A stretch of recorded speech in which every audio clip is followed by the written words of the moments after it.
Hello guys and girls, how's it going? Screezilla here and I hope you're all well.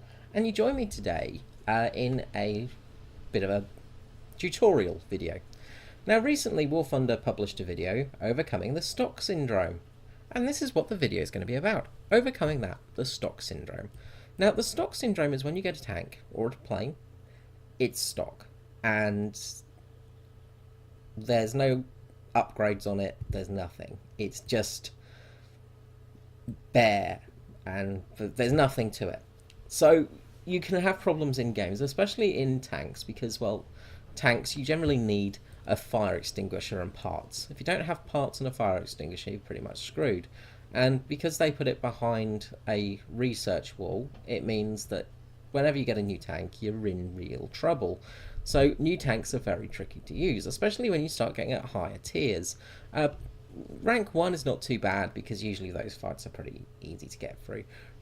Rank 2 can be a little bit more tricky. Rank 3, 4, and 5, and 6 and stuff like that is when you start needing to basically have those parts to really be able to fight.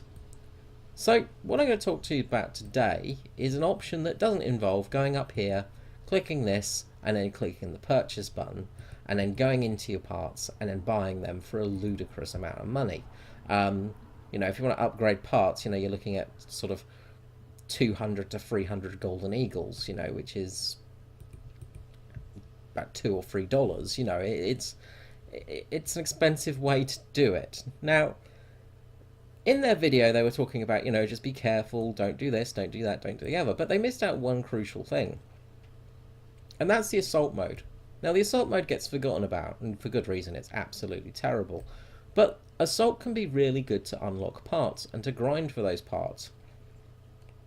When you're playing assault and you lose, it's not so good. But if you win, you can get a lot of research points. So that's what I'm going to talk to you about today and show you basically how it works. So to go into assault, you just need to click up here and click on the assault you want to go for. So there's air and there's ground. Then you need to get your vehicle. Now, the best way to do this is to make a new preset, add a tab, and then put a vehicle on there. Only put the vehicle you want to research on there. Don't put multiple vehicles on there. If you put multiple vehicles, then you're going to get vehicle lock on your other tanks. If you have only one vehicle, it doesn't get locked at all, so you can just keep using it and using it and using it. It makes it a lot easier. So to demonstrate this, I will take a dive and go into a tank one, because tanks are pretty awful.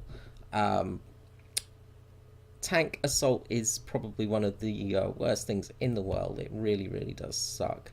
And we'll see what's going on with the lower tiers, I think, first of all.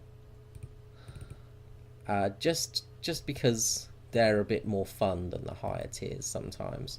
So if you do need to send a vehicle away, you just go to change vehicle and then to send on holiday, and that way you'll only have the one vehicle. So as you can see here, we've got a few bits unlocked. Actually, do I want to take out his bigger brother? Because I don't think I've done any. But yeah, I need to get fire prevention on this guy. So let's take out the 57, the big ARL. So the bigger ARL, the ARL with the big 90mm gun on board instead of the 75. So we'll take this one out, hopefully. Send you on holiday. Now, in this mode, you can't use boosters. So forget about using booster packs because they're not going to work. However, you do get a decent amount of experience if you get a win. Now, it's a pretty boring mode because it's basically horde mode. And that's not too fun. It's also pretty tricky as well sometimes.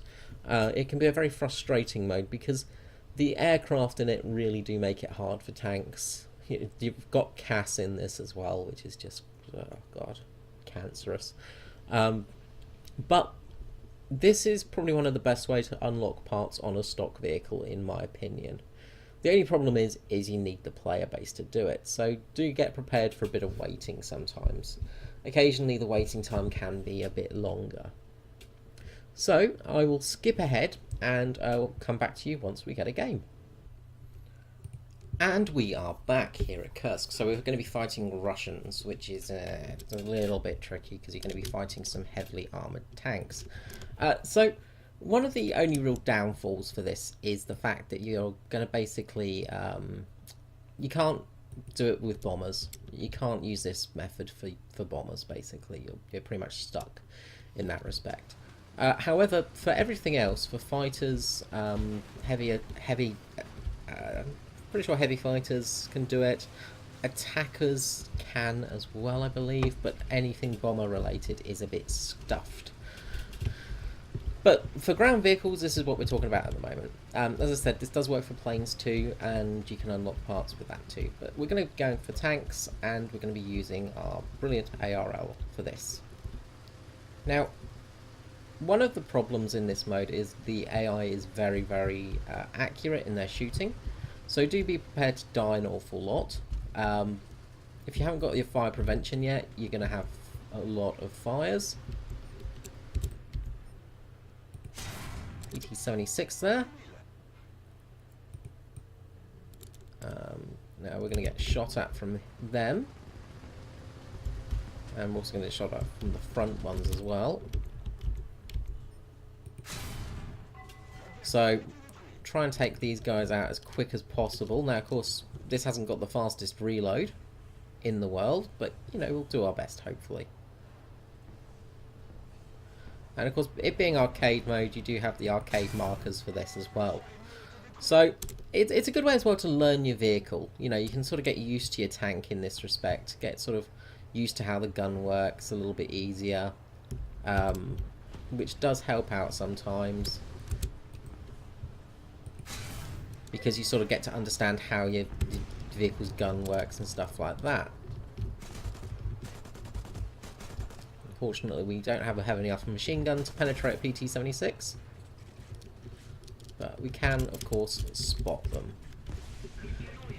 Okay, so that's those PT-76s dealt with. So hopefully the team on the other side are doing some work on the others. So next group is arriving. So we basically continue with this, and you've got to just stop them getting into your base, pretty much. And that's the way it works. Is, you know, if they get into your base, you lose. Good old IS-2s.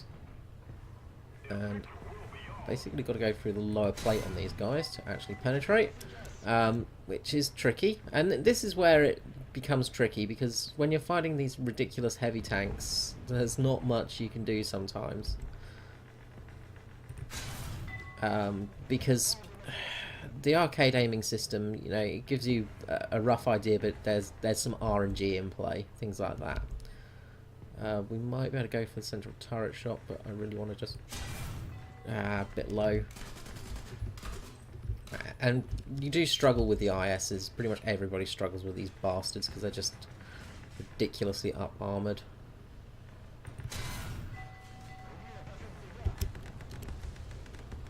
We've got some side shots here though coming, so that will be good. If we can actually reload in time. Go manage to set this guy on fire, so that's some good news. He is turning to shoot us though, which is not such good news. And unfortunately we do have a bit of a slow reload on this thing.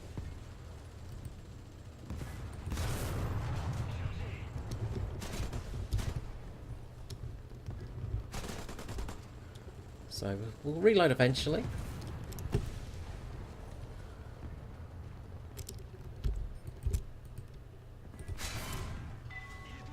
And Soviet fuel tank eats that shot.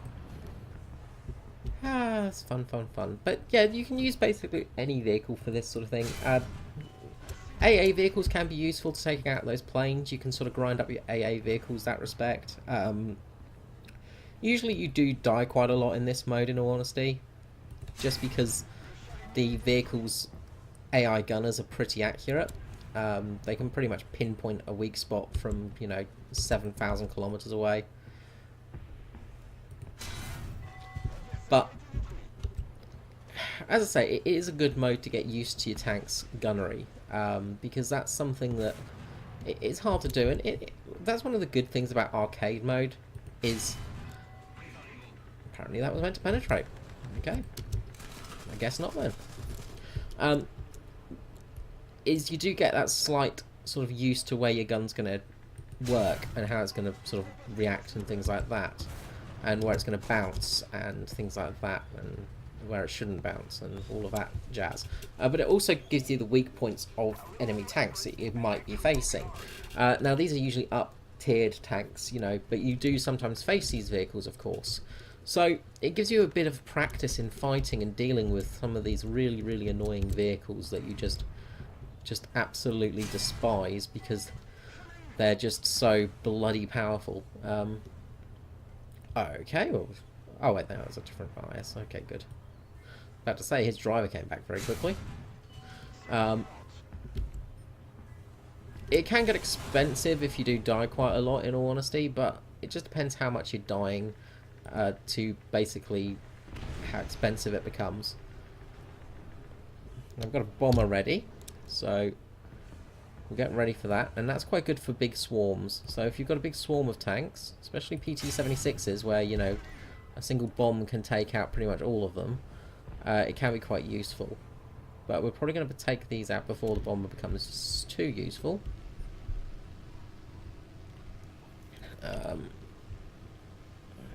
So if we manage to take out all those PT-76s, then we will be ready for the next round of things.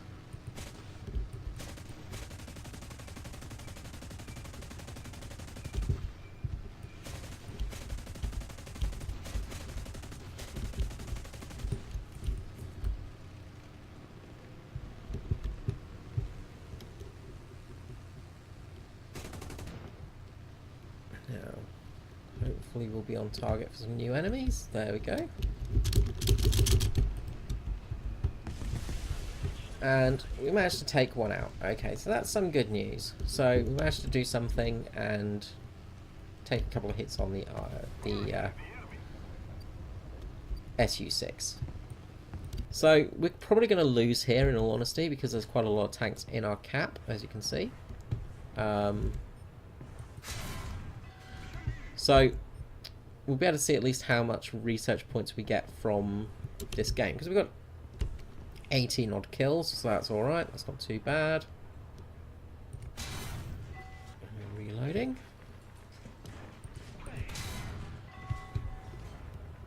As usual, fuel tank holds up everything, and okay, they've taken out my cannon breach, so that's annoying.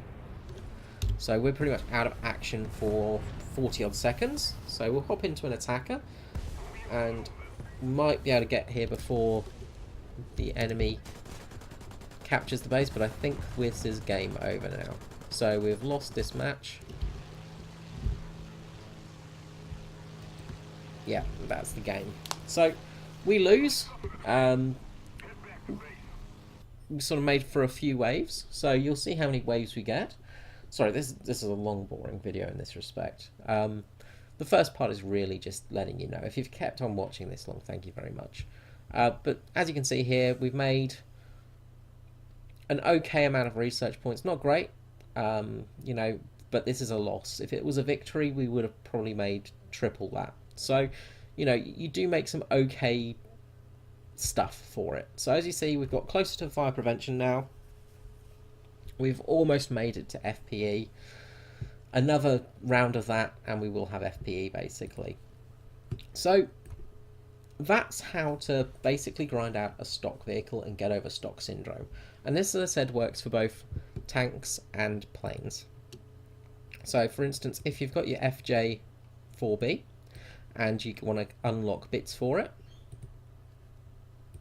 you go air assault and you can take it into that, and it's quite useful in that, and that will help you grind out parts. The air version of this is much easier than the ground version, thankfully. Okay, well, thank you so much for watching. I hope you found this interesting and useful. That's the main thing. And I hope I will see you all again. Thank you very much and have a good day. Bye-bye.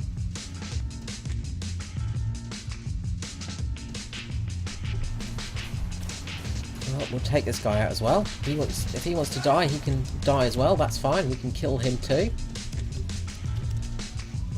I'm more than happy to kill people today. Oh, I've got an S-boat over there. Hello. hello there. Little Schnellbeck. Let's just let's get you actually in range and get those actually hitting. If they're hitting, that would be really great right now.